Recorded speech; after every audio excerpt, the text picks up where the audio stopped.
he would, just in conversations, he would say things like, I was really glad when they took you away in the ambulance, Daddy. And I looked at him and I said, well, how do you know they took me away in an ambulance, Alex? You were in a helicopter. He said, Daddy, I saw you from heaven. I didn't see you from the helicopter. Kevin Malarkey does not remember the accident, but it happened on Sunday, November 14th, 2004. He and his 6-year-old son Alex were driving home from church. Kevin says his phone rang and he reached for it as he approached an unfamiliar intersection. Next thing Kevin knew, he was outside of his vehicle sitting in the dirt on the side of the road. Another car had T-boned them, he was told. The impact had ejected him from the car, but there was barely a scratch on his body. Kevin was fine, and so were the occupants of the other vehicle, thank God. But, unfortunately, Kevin's son Alex had not been quite as blessed. 6-year-old Alex Malarkey had been airlifted to a children's hospital 50 miles away in Columbus, Ohio. Alex was not doing well, to say the least. He had suffered what doctors called an internal decapitation, which is exactly what it sounds like. Alex's skull had detached from his spine. He was in a coma. It would take a miracle for him to survive. Alex's head became reattached on its own. There was no medical intervention. There were 2 vertebrae that were completely separated. They went to do surgery. They took the last x-ray. The vertebrae were back. Right on cue.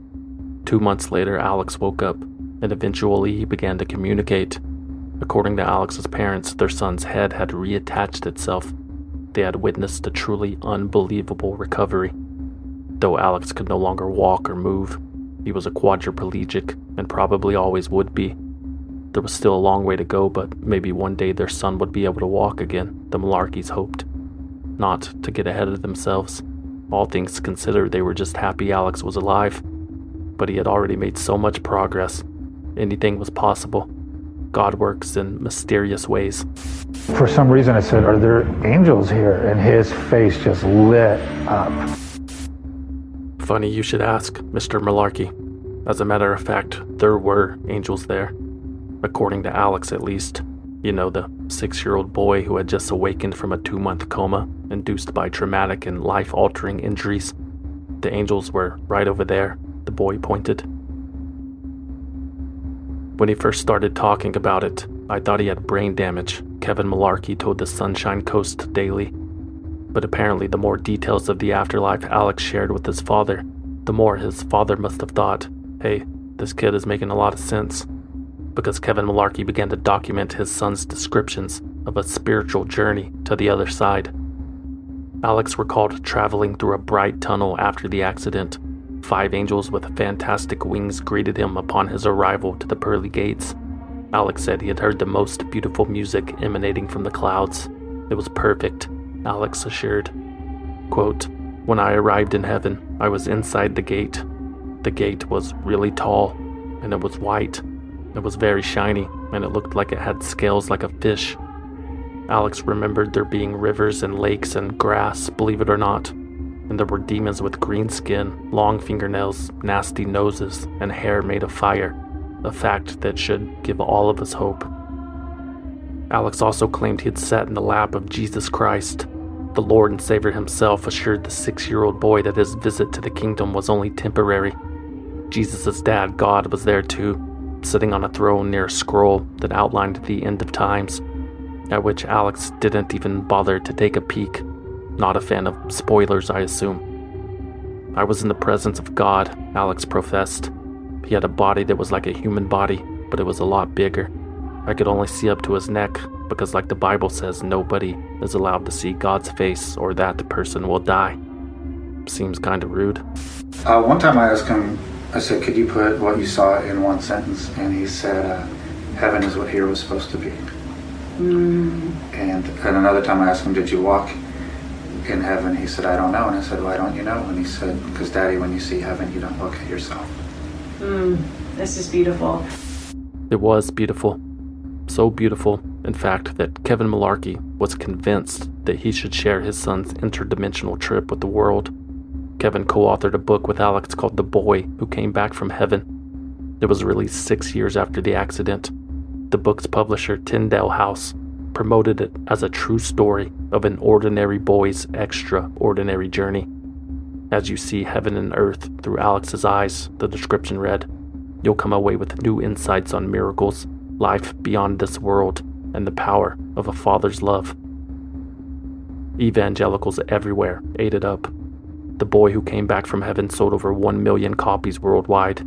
It spent months on the New York Times bestsellers list and ultimately spawned a new genre of heavenly tourism literature that would feature future classics such as the extremely popular Heaven is for Real, a similar story dictated but not written by 3-year-old Colton Burpo after complications from an emergency appendectomy gave him a brief glimpse into the afterlife.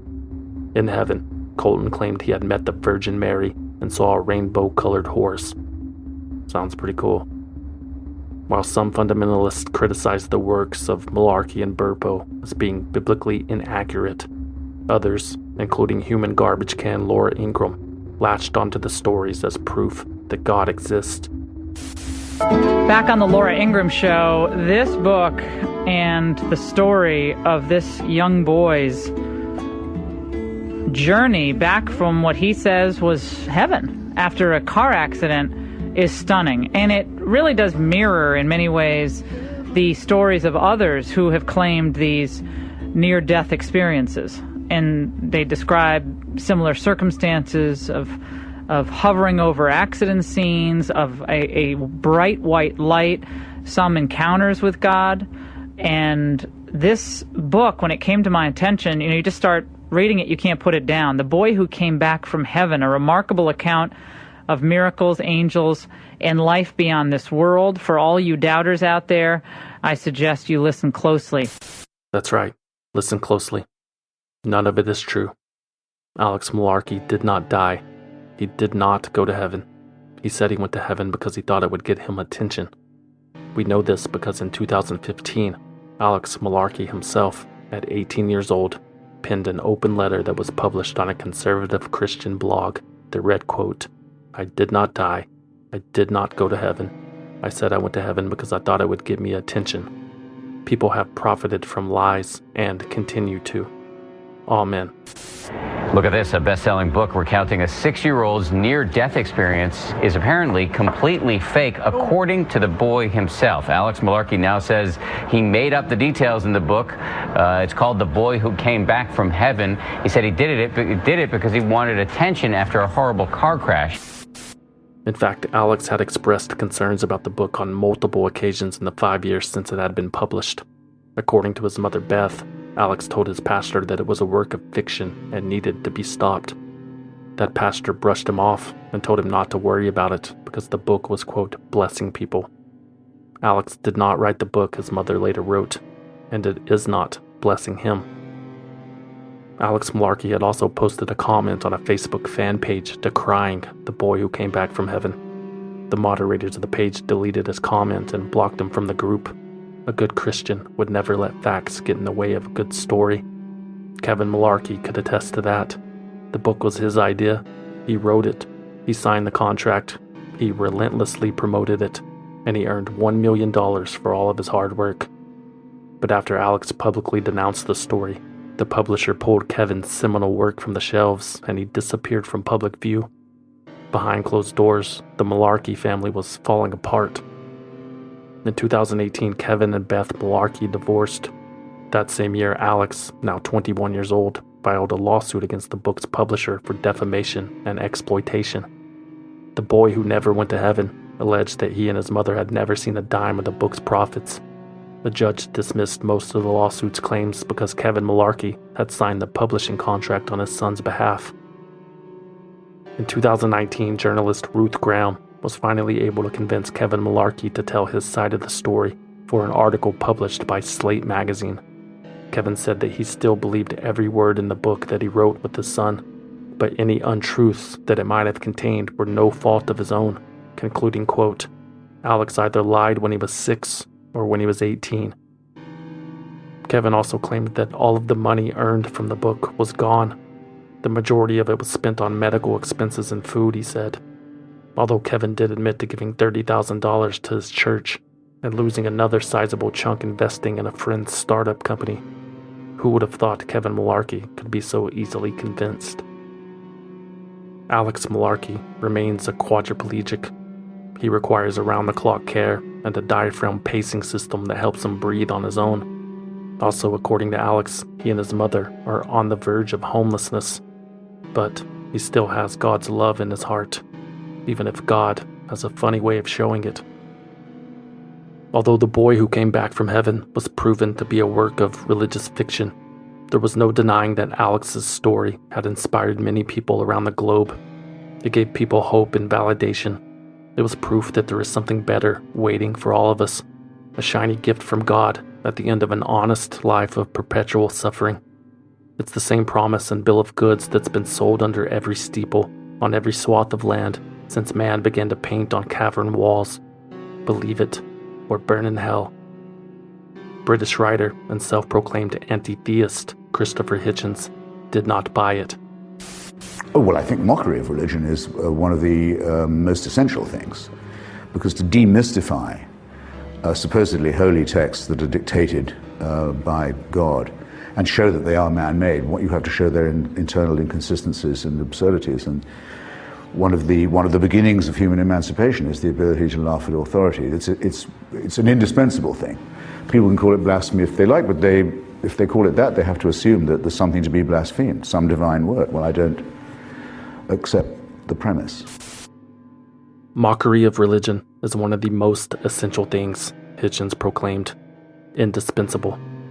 What can be asserted without evidence can be dismissed without evidence, he would often say.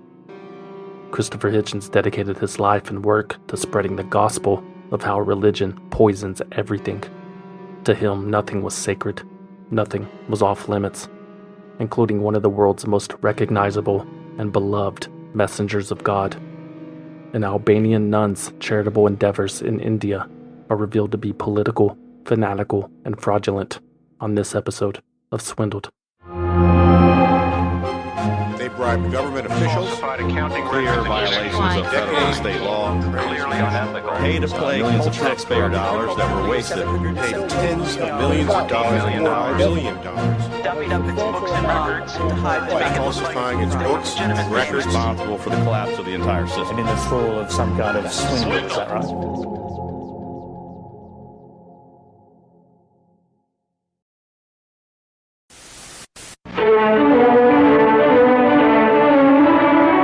WNBC-TV Community Affairs, in cooperation with the Poorest Fathers, presents Inquiry. This morning's program, Mother Teresa of Calcutta, in the service of the poor. To introduce today's guests, the continuing moderator of Inquiry, Father James Lloyd of the Poorest Fathers. Nowadays, there's lots of talk about the need to get involved and be concerned about other people. And sometimes you think that it's just that, just a lot of talk. Some people don't do anything. Mother Teresa of Calcutta is someone who does something and has done something. Mother Teresa is the founder of a society called the Missionaries of Charity, working principally in India. And with her today as fellow guest is a very famous Englishman, Mr. Malcolm Muggeridge, who was editor of Punch magazine, has been a broadcaster at BBC and radio and television. He's been a professor of a kind. And most of all, perhaps to the point right now, he has written a very beautiful book called Something Beautiful for God about Mother Teresa of Calcutta.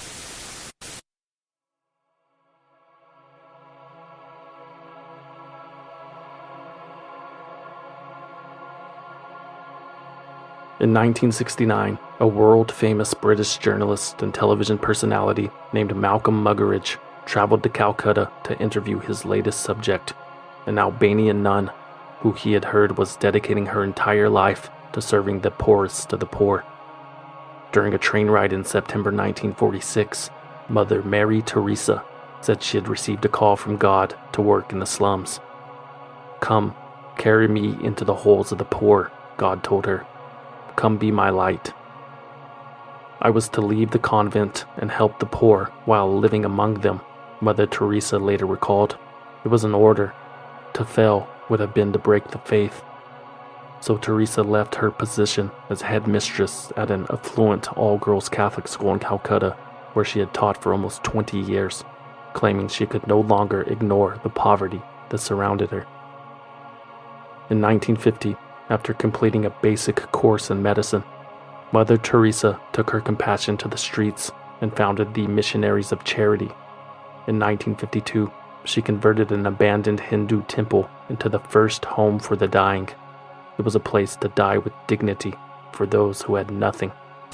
The worst cases from the Calcutta streets are brought here.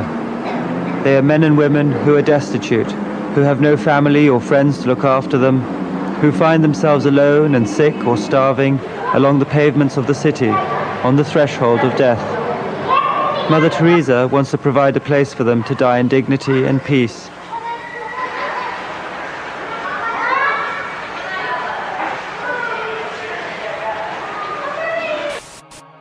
Mother Teresa had become the saint of the gutter.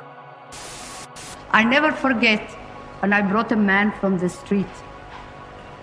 He was covered with maggots. His face was the only place that was clean.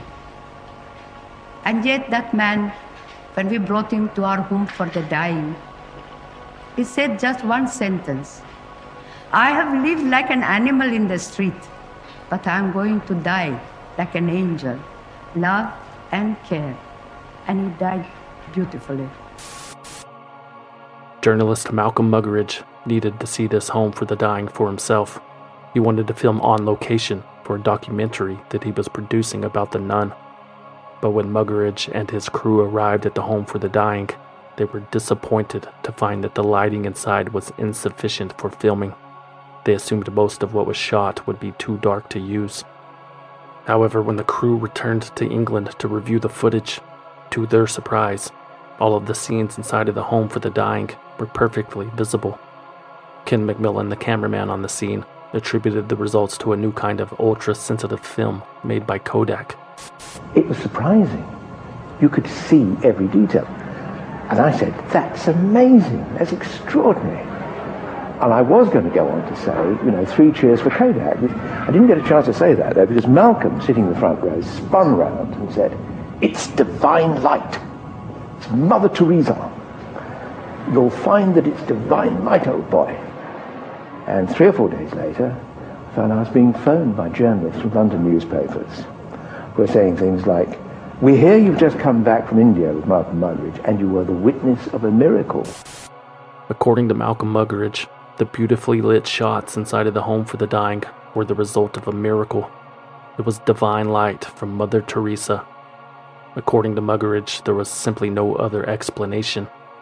This is precisely what miracles are for, to reveal the inner reality of God's outward creation, he wrote. I am personally persuaded that Ken recorded the first authentic photographic miracle. Malcolm Muggeridge spread this theory while promoting his film, Something Beautiful for God, and book of the same title. Later in life, the self-described agnostic would convert to Catholicism, and Mother Teresa, the miracle gaffer, thanks to Muggeridge's depiction, would become an international celebrity. Mother Teresa was busy, as usual, saving the world, and I mean that quite literally. In the decades to follow, volunteers and donations poured into Missionaries of Charity. By the mid-90s, Teresa's operation had expanded to over 100 different countries, including the United States, Italy, Venezuela, and Austria. She opened hospices, soup kitchens, orphanages, and schools with the continued focus of caring for the destitute. Her life and work were celebrated worldwide. The Angel of Mercy, the Saint of Calcutta. Each nickname she was given fit perfectly on a magazine cover. Public figures tripped over themselves trying to get a photo op with the nun, who had received practically every humanitarian and civilian award in existence. Teresa's face was even printed on money, which is as close to God as one can get. In 1979, Mother Teresa was also awarded the Nobel Peace Prize, which she humbly accepted in the name of the poor.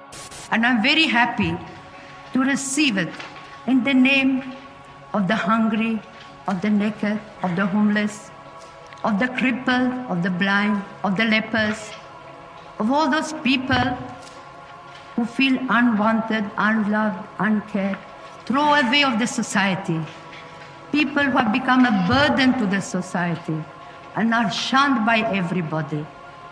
In their name, I accept our vote. It's difficult to imagine Anya's Ganya Boyacu envisioned this life for herself growing up in Albania all those years ago. Taking vows to become a nun usually does not lead to worldwide notoriety. But if this was God's plan for her, so it shall be done. After leaving home at the age of 18, Mother Teresa never saw her family again. Nor would she ever have a family of her own, unless you count the 4,000 sister nuns she oversaw, but also taken vows of poverty, chastity, and obedience. Though not all of them would stick around for the long haul. It's kind of hard to live up to the squeaky clean image of Mother Teresa, especially when, according to some of those who worked closely with her, the reality was anything but. The little woman casts a big shadow, and if you believe her critics, Mother Teresa and her life's work were the result of a grand public relations campaign to improve the image of the Catholic Church, who had been caught with its pants down on countless occasions. Her mission was to promote the Church's strict doctrine, including its hardline stances on abortion and contraception, all under the guise of helping the poor. British writer Christopher Hitchens took exception. According to him, Mother Teresa was not a helper of the poor, a protector of the sick, a servant of the suffering, friend to the friendless, or any of the endless number of platitudes she had donned. No, according to Hitchens, Mother Teresa was a, quote, thieving, fanatical Albanian dwarf, a religious fundamentalist, a political operative, a primitive sermonizer, and an accomplice of worldly secular powers, also corrupt, nasty, cynical, and cruel. Christopher Hitchens made this determination after meeting Mother Teresa in the early 90s while in Calcutta, where in conversation he claims she basically admitted to as much. I always had a real doubt in my mind as to whether there really was this saintly person. And if you ask people why do they think Mother Teresa is so great, they'll always say, well, isn't it true that she spends her time always, helping out the poor of Calcutta? But if they really push them, they don't know anything about her at all. They just take it on faith, as saints always are taken. So I went to Calcutta, actually for another reason. I thought, well, I'm there, I'll go and look her up. And I was rather appalled by what I found. I mean, she showed me around her mission, and she announced that the purpose of the mission was to run a campaign in Calcutta, in Bengal, against abortion and contraception. Now, as it happens, I have my doubts about abortion. I'm very squeamish on the subject, but one thing that Calcutta definitely does not need is a campaign waged by an Albanian Catholic missionary against the limitation of the population. And it rather, to me, spoiled the effect of her charitable work, that she was saying, actually, this is not charity, it's religious propaganda. And I think the Vatican policy on population control is calamitous. According to Christopher Hitchens, without the preconceived notions of awe and reverence, Mother Teresa and the Catholic Church were responsible for, quote, the promulgation of a cult based on death and suffering and subjection. And he referred to the Church's ability to sell it as a humanitarian endeavor as, quote, the most single successful con job of the 20th century.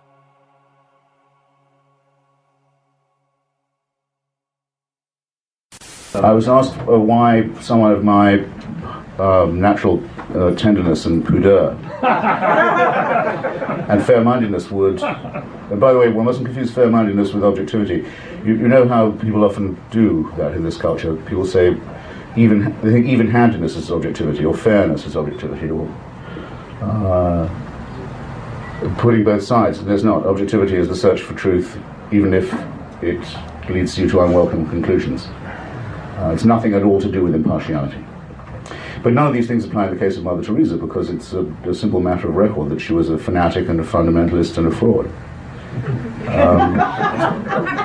I think probably the most successful confidence trickster of the last century, and responsible for innumerable deaths and for untold suffering and misery, and proud of it.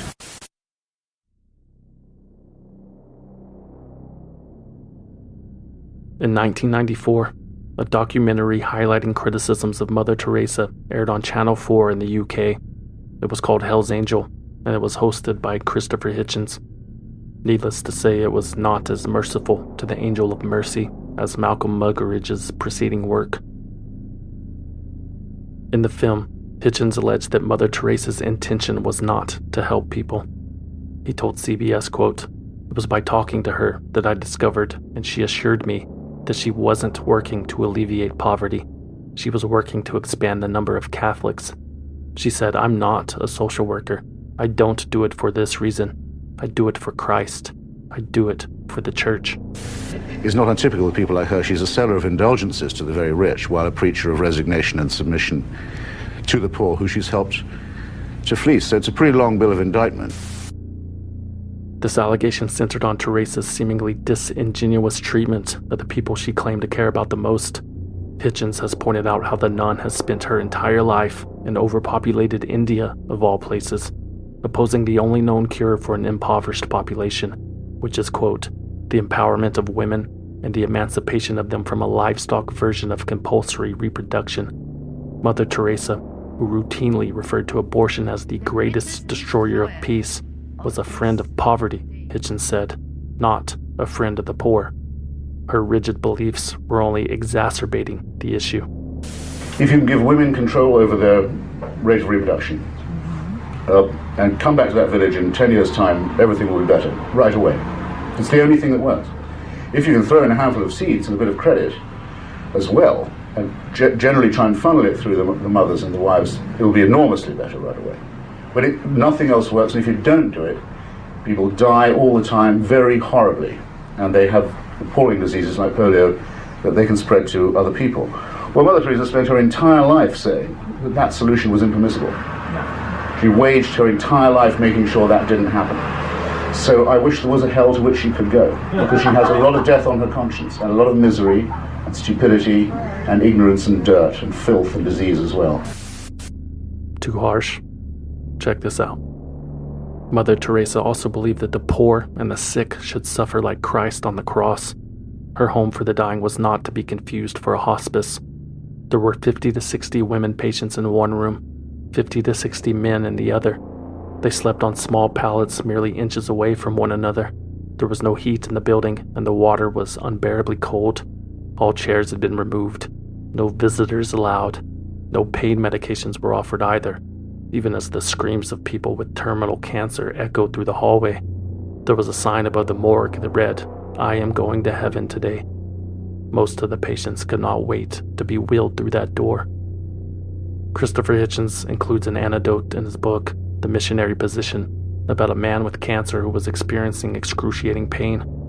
Mother Teresa reassured him, quote, "You are suffering like Christ on the cross, so Jesus must be kissing you." "Then please," the man replied, "tell him to stop."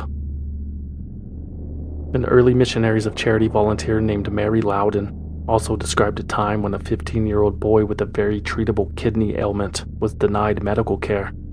All the boy needed was antibiotics or a minor operation. Mary asked a fellow volunteer why the sisters would not simply take him to a hospital. That volunteer replied, quote, "They don't do it. They won't do it. If they do it for one, they do it for everybody. No exceptions." Mary Loudon also claimed that Teresa's organization was taught to reuse hypodermic needles until they were dull after merely rinsing them in the cold water. During her time there, Mary reportedly asked one of the sisters why they were not sterilizing, and the nun replied, quote, "There's no point. There's no time." Dr. Arup Chatterjee, a London-based physician who was raised in Calcutta, confirms this to be true. The people there don't even have proper beds. I mean, they're made to lie on these hammocks called pallets. They're not allowed to get up. And during Mother Teresa's lifetime, there was an official policy, can you imagine, an official policy to reuse needles over and over again. And this was when HIV first came out. Dr. Chatterjee published his own book, critical of Teresa, in 2003, called The Final Verdict. His research consisted of more than 100 interviews with former nuns and volunteers who shed light on the shambolic condition of the facilities. Chatterjee also pointed out that Mother Teresa has admitted to deceitfully baptizing those on their deathbeds by offering them a ticket to heaven while patting their heads with a wet cloth. We call baptism ticket for semester. We ask the person, do you want a blessing by which your sins will be forgiven and you will see God? And they have never refused. So 29,000 have died in that one house from the time we began the work in 1952. So that is one of our first works of our tender love and care. But it's so beautiful to see the people die with so much joy. In 2013, 3 Canadian researchers published a paper that agreed with the criticisms of Hitchens and Chatterjee and referred to Mother Teresa as, quote, anything but a saint. In the early 90s, Dr. Robin Fox of the Lancet Medical Journal described the care provided to the patients at the Home for the Dying as haphazard at best. In more recent years, a former volunteer named Himley Gonzalez has been the most outspoken. I saw things like nuns washing needles with tap water and reusing them on patients. I saw patients dying without proper diagnosis. In addition to the previously mentioned atrocities, Gonzalez says he witnessed a paralyzed man choked to death after an untrained volunteer fed him incorrectly. Another time he saw minor surgery being performed without anesthesia. It was a scene out of a World War II concentration camp, he told CNN. It felt like a museum of poverty. Every article of clothing was washed by hand. The food was donated. Truthfully, hardly $1 was spent to accommodate the residents of Mother Teresa's House of Horrors, even though the organization had accepted more than $100 million in donations before 1980, enough to build and operate a technologically advanced modern medical facility, just like the one Mother Teresa checked herself into when she began having health issues in the 90s. I guess suffering like Christ is only fun when it's other people. Just another contradiction that can be seen in her actions if you look close enough.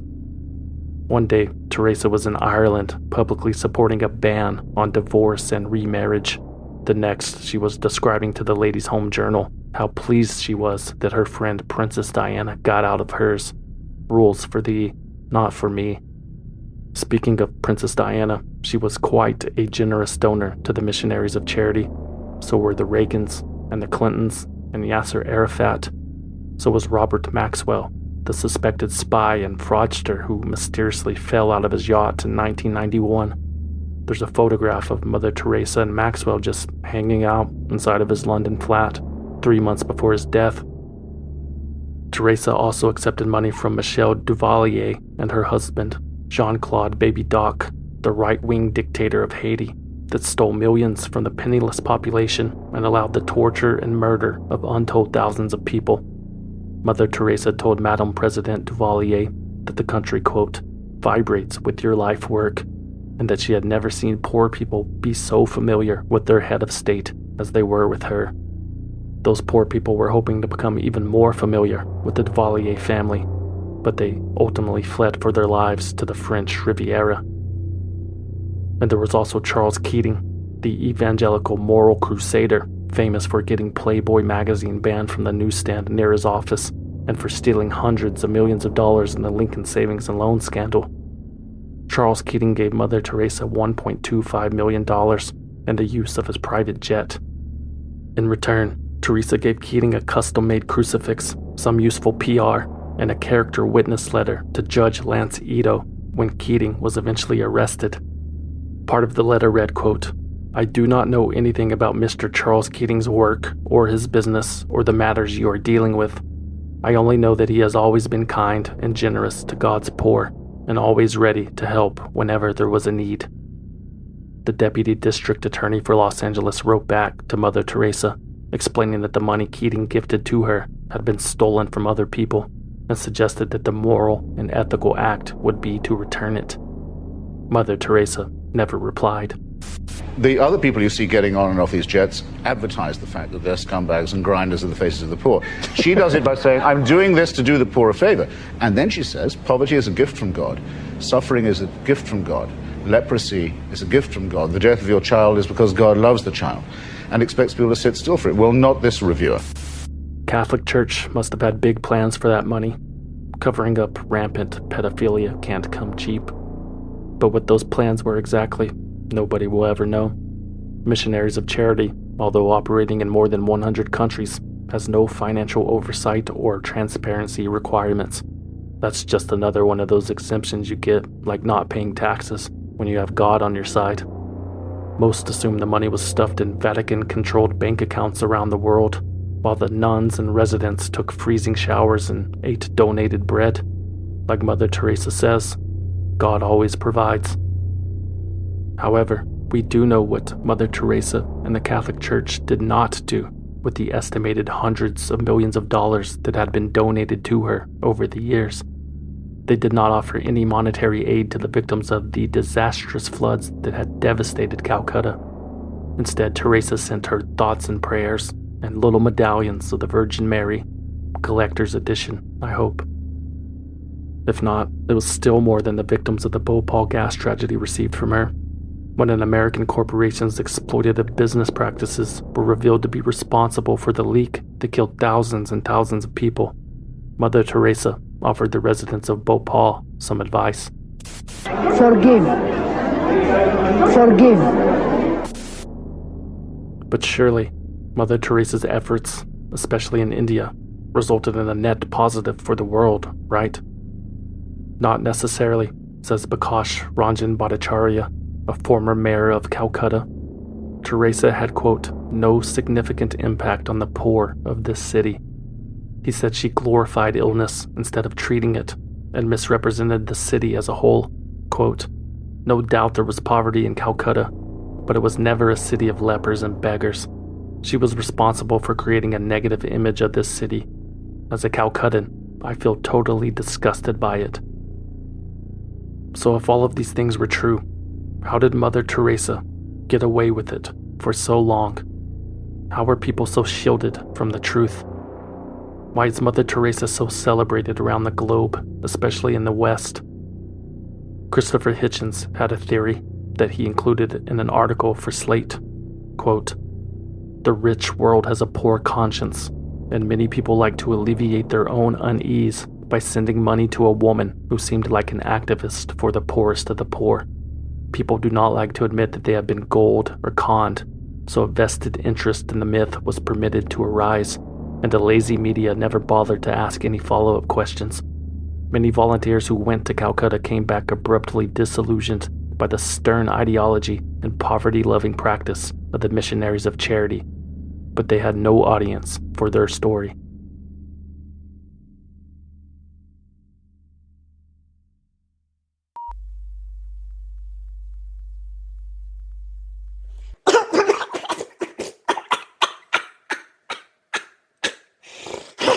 I told you, Terry.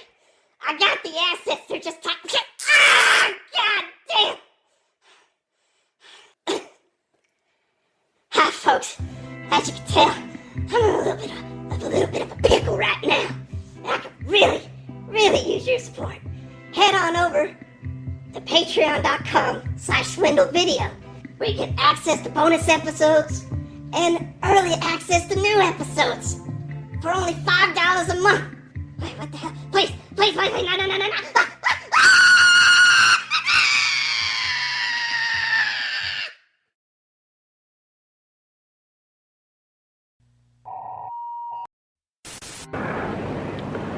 Now let's just repeat that very grave news that's just come in. Mother Teresa, the tireless worker for the poor and underprivileged, has died.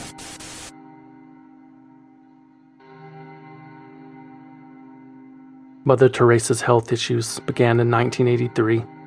She had a heart attack in Rome while visiting Pope John Paul II. 6 years later, she suffered another heart attack and received an artificial pacemaker. In 1991, Teresa caught pneumonia in Mexico and was hospitalized. In '96, she fell and broke her collarbone before contracting malaria. That same year, she had another case of heart failure, which required surgery. God bless the miracle of modern medicine. Teresa was able to recover and live a long, blessed life, thanks to the doctors and scientists who tended to her.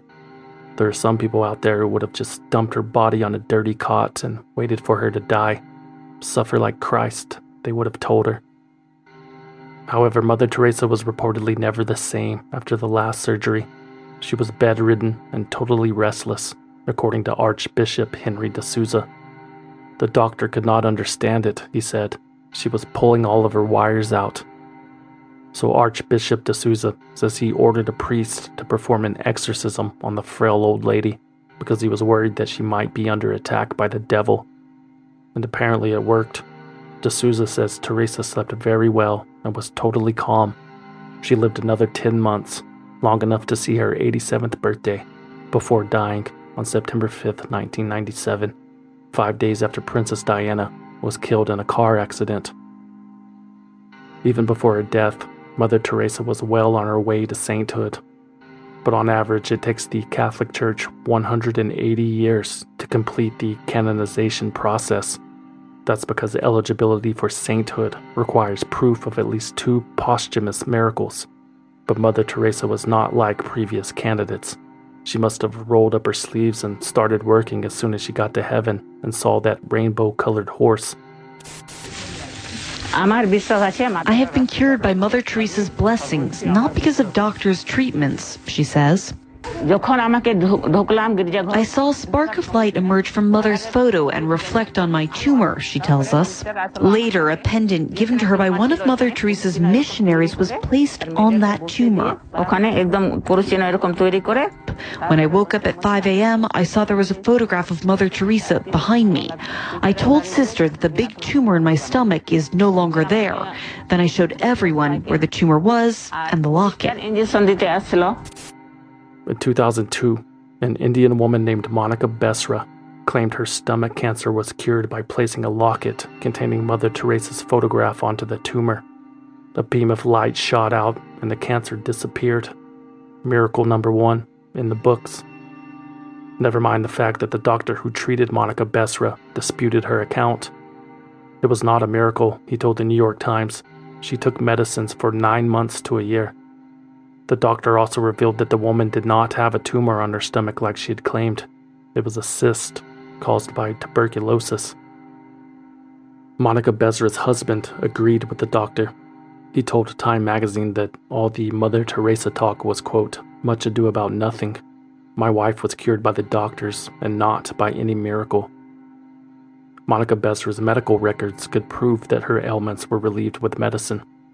Unfortunately, those records disappeared when the Missionaries of Charity and the Catholic Church performed their due diligence before officially recognizing the miracle. Nevertheless, in 2003, just 6 years after her death, Mother Teresa was beatified by Pope Benedict XVI. It was a major step towards sainthood. Mother Teresa was bestowed the name Blessed Teresa of Calcutta. One could now pray to her, if so inclined. Teresa was now officially an intermediary between earthly prayers and God's ears, an entire life of servitude just for a promotion to middle management. Surprisingly, during Mother Teresa's beatification process, the church contacted one of the nun's loudest critics, Christopher Hitchens, to play the role of devil's advocate. Hitchens had been called upon by the Vatican to present evidence against Her Holiness, a job he readily accepted. He told CBS, quote, somebody in the world had to represent the devil pro bono, and I was perfectly happy for that to be me. No, miracles do not occur. Okay? Dead people do not cure living people of disease. It doesn't happen. It's a scandal. Okay? There's no tooth fairy either. There's no Santa Claus. I have to keep on breaking this stuff to people, and every time they say, well, are you sure? And I say, yes, absolutely I am.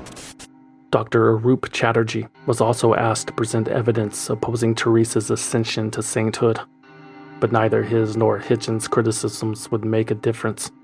12 years later, in December 2015, Pope Francis recognized Mother Teresa's second miracle. Some doctors disagreed with him, but after his experience, Joe is certain of something. Mother Teresa helped his patient. Since a medical explanation for miracles does not exist, it is something that was described as an extraordinary event. She helped him with his treatment and recovery. The medicine was Mother Teresa. Both João and his miracle patient, Marcelo Haddad Andino, were invited to the canonization of Mother Teresa by none other than Pope Francis. Back in 2008, a Brazilian man with a head full of tumors was miraculously cured just moments before he was set to undergo surgery.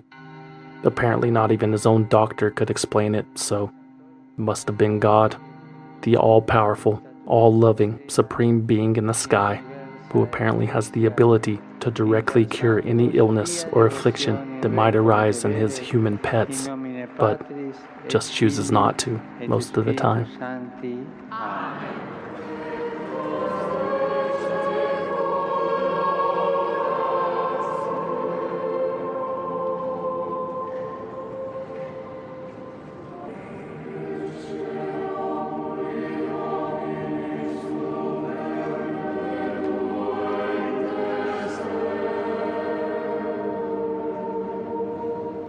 Mother Teresa was declared a saint in September 2016, 19 years after her death.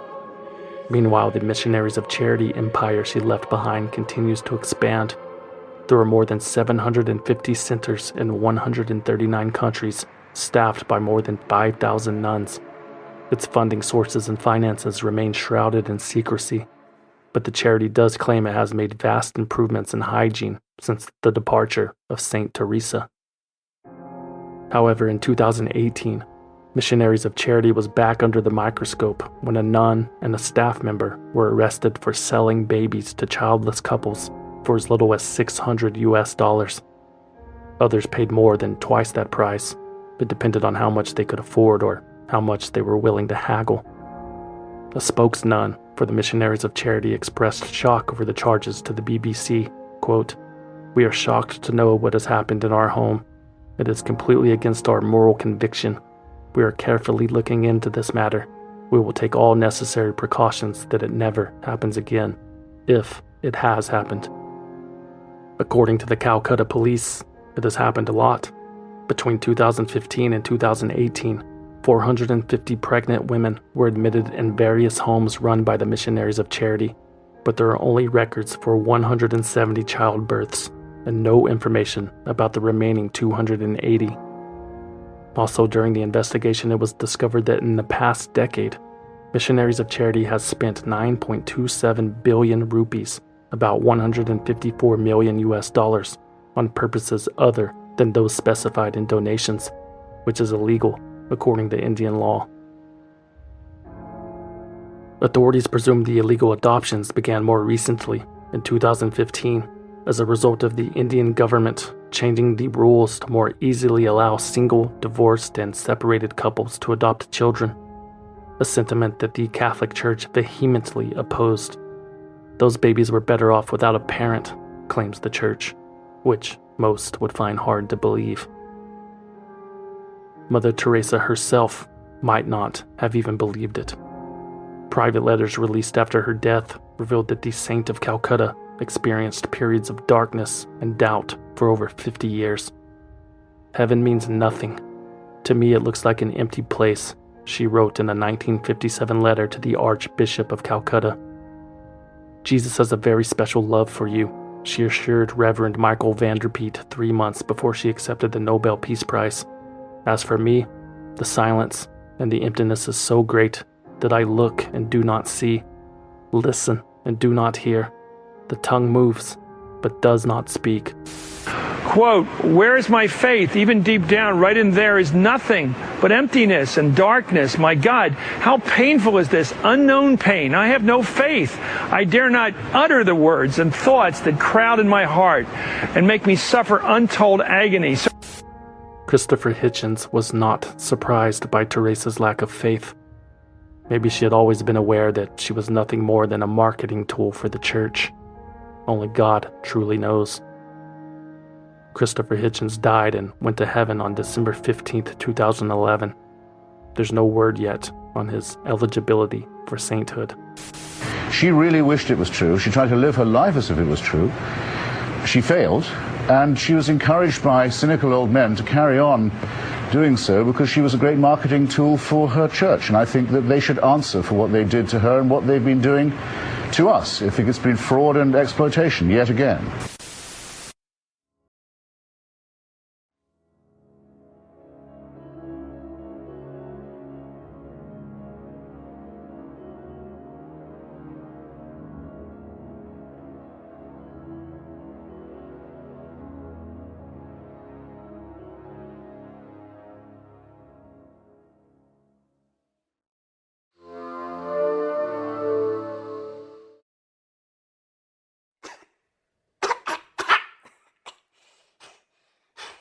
Hi folks, Peachy Dalton here. You looking for a new shirt in your everyday wardrobe? Head on over to swindlevideo.com/shop. We got t-shirts, we got hoodies, we got beanies. God damn. Please come see us, folks. I really mean it this time, folks.